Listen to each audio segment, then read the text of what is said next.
Learn from Adufe, the beautiful princess. The beautiful Adufe was the apple eye of her mother, the queen.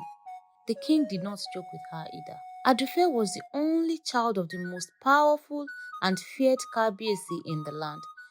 No other Kabiyesi dared to look into his eyes. He would wage war against other kings and would most definitely win.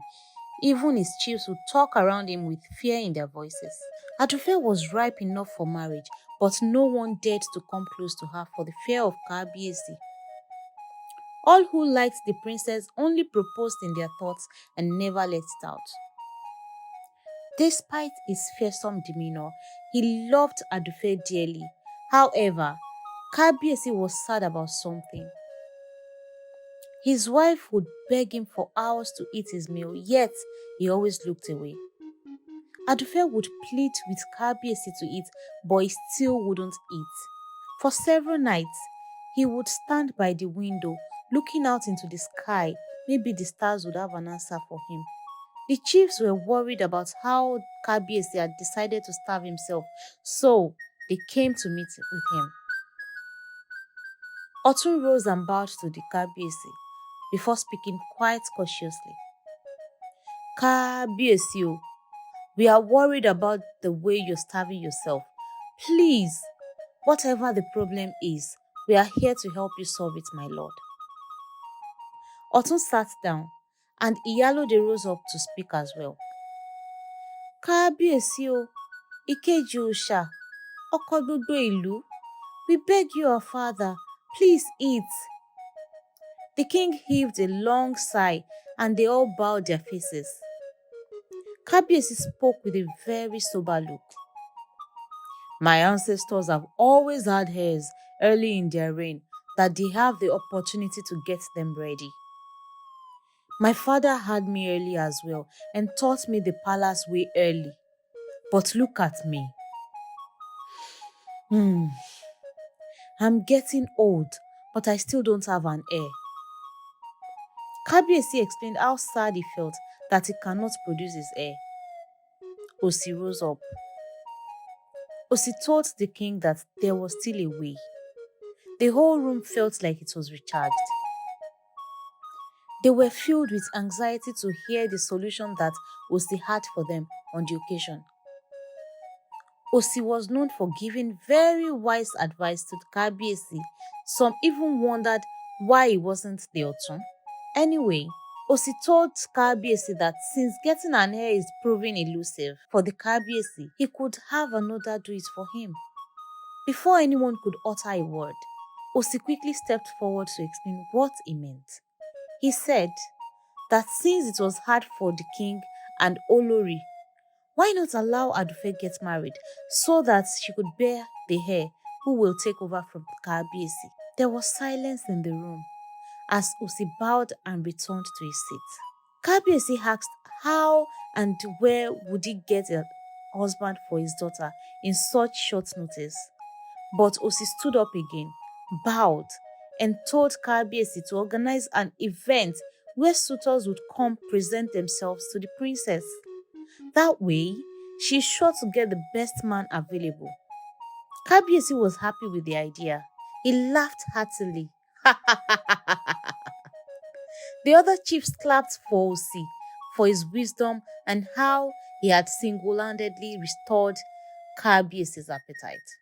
Kabiyesi became worried that his beloved daughter would have to leave him soon. But Olori convinced him that it was for the greater good.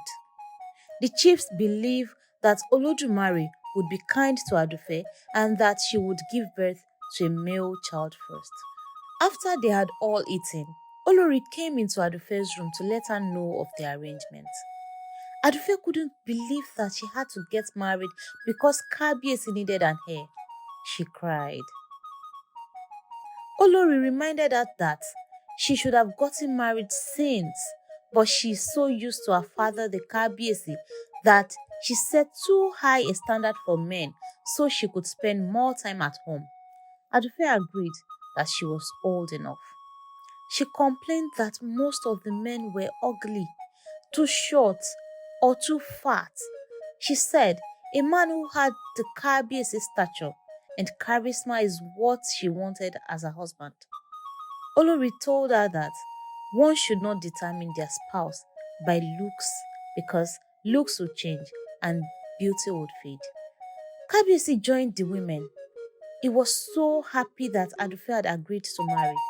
He promised her that he was not just going to hand her over to any man, but a hard-working man who he believed loved her so much.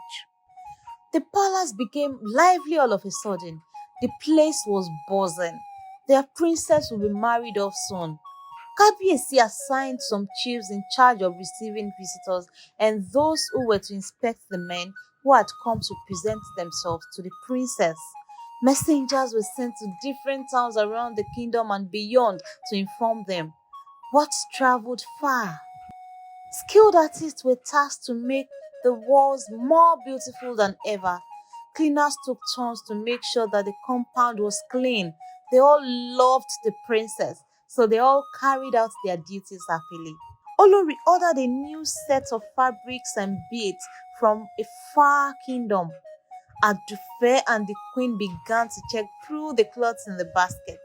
Adufe started to smile as the day she would pick her husband drew closer. Everyone congratulated her. On the eve of the D-Day, she went to bed early. Kabiesi was very happy knowing that on the following day, his daughter would get married. It's the D-Day, and guests would soon begin to arrive. Cooking started since midnight so that food could be ready before the event starts. More hunters kept coming with animals to add to the already well-stocked meat department. It was a day that promised to be fun. Kabiesi and his Olori were ready. Kabiesi was nervous, happy but also concerned for his daughter. Adufe was calm and nervous as she waited to be called. She wondered about how she would love a man enough to leave her parents' house. While she was still thinking, Olori arrived. Olori asked the princess, Adufe, about the kind of man that she wanted as her husband. Adufe blushed before replying. He must be very handsome. He must be brave. His charisma must be intimidating. He must be charming. He should be a skilled fighter like Kabiesi, my beloved father. He must be... Olori interrupted Adufe with a few seconds of laughter. She told Adufe that most of what she was listing were vanities that would not matter as the marriage wears on. She told Adufe to look out for a kind man who she feels is sincere and hardworking. Olori added that was all she needed to enjoy her marriage. Olori brought out a small guard and handed it to Adufe. She told Adufe that when someone was lying, the guard would become very hot and she would be forced to stop the person. Adufe collected the guard happily and promised to hold it all through the event. It was time and everyone was ready. Chiefs from other kingdoms came to grace the occasion. Kabiesi was happy and nervous at the same time, but Olori was confident. Princess Adufe looked at the guard in her hand and smiled. She was sure that she would get a very handsome, brave, and sincere man who also commanded lots of respect like her father. The suitors soon began to present themselves to the princess, princes, nobles, elites, middle class. About 10 different suitors had presented themselves, but Adufe was still not impressed. Kabiesi began to look worried. At some point, the guard would get hot when a suitor was lying, but most suitors were being sincere. More suitors presented themselves, but the princess still doesn't think that any of them was worthy of being her husband. Princess Adufe turned to Kabiesi and whispered to him to end the event that she didn't find any of them attractive. Olori asked her to persist and wait a little longer. She agreed, but it seemed like she was no longer interested in the event because she thought that none of those men were worthy of her. After seeing all the suitors, Princess Adufe could not choose any of them. She felt that none of them was good enough for her. Adufe was hoping that a finer man would have come to present himself instead of those men she compared to Erikina. She said that they were ugly and that would make her baby look horrible. Kabiesi couldn't go into his room either. He felt disappointed that his daughter couldn't pick a man. It is sunset already. A fine, lanky, fair man stands in front of the security by the palace gate. Adufe sees the young man at the gate. She immediately felt a jolt of joy in her. She immediately ran outside to tell Kabiesi. Adufe happily tells Kabiesi that it seems that her husband has come. While the king was still asking Adufe who the man is and where he is, the man from the gate came before the king. He prostrated before the king immediately. Kabiesi believes that this man was an Omoluabi. Kabiesi asked him to stand up. He asked Ikun who he was, and Ikun told him how he heard of Kabiesi's announcement and how he's been on the journey for 3 days now. While the king was trying to find out who this charming young man was, Adufe interrupted Kabiesi and told him that she wanted to go with her husband and that Kabiesi should allow them. Kabiesi could not hide his disappointment. He shouted in surprise, Adufe! The way Kabiesi shouted scared the queen who was in her room. She ran there as fast as she could. Kabiesi told Olori about what her daughter had said. Olori turned to Adufe and asked if she had ever seen the man. Adufe claimed that she hadn't. Olori sighed and told Kabiesi that it must be love at first sight. Kabiesi would not hear anything like that. He tells Adufe to calm down, that the chiefs have to be around to find out everything they could on Ikun before allowing his daughter to be called his wife, let alone following him. Adufe broke down in tears when her father said these words. She said that she wanted to follow him because he is the only one her heart had chosen. Ikun promised to take care of her with his life. Kabiesi became frustrated because Adufe would not stop crying. He promised Adufe that she would go with Ikun in the morning and that they should wait till morning. Adufe insisted on leaving that evening with Ikun. When Kabiesi became tired of her tears, he allowed her to follow Ikun. Kabiesi asked Ikun his ancestry and village, but all Ikun could answer was that he was from a far kingdom. The frustrated king, who couldn't bear seeing his daughter cry anymore, allowed Ikun and Adufe to leave. Ikun promised to come with his people in 7 days. Kabiesi blessed them both in the name of his gods and sent them on their way. Adufe went with her new-found lover without even bothering to take anything from her room. As they left, Olori went to Adufe's room to try to see the couple from her window. When Olori got into her daughter's room, she found the small girl on the bed. She peeped through the window. Kabiesi was very bothered about how his daughter could insist on living with a total stranger. He invited the chief scout of his kingdom. The chief scout was famous for his magical powers and how he uses his eagle during a search. Kabiesi told the scout to find out more about the mysterious man, Ikun. The king suggested that the scout could change into an animal so that he wouldn't be seen by Ikun. The scout told Kabiesi that once he turned into an animal, he couldn't change back into a man until after an hour.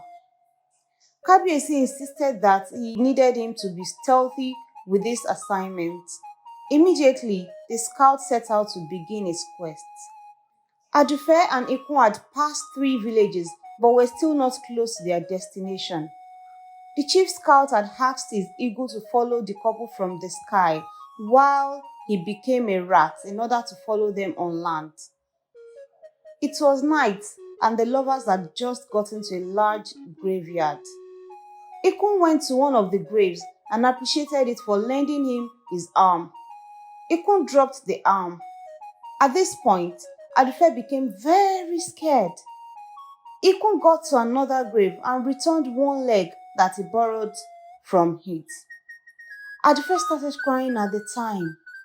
The scout could not help her, so he signaled the eagle to come down. When the eagle came down, he instructed it to return to the palace to inform the king so that he would send warriors to save the princess.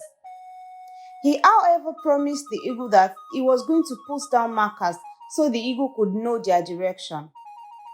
The eagle started flying back to the palace. Ikun gave the other hand to the body that lent it to him. Ikun got to the final grave and gave back the remaining leg and head. It was now left with just the body.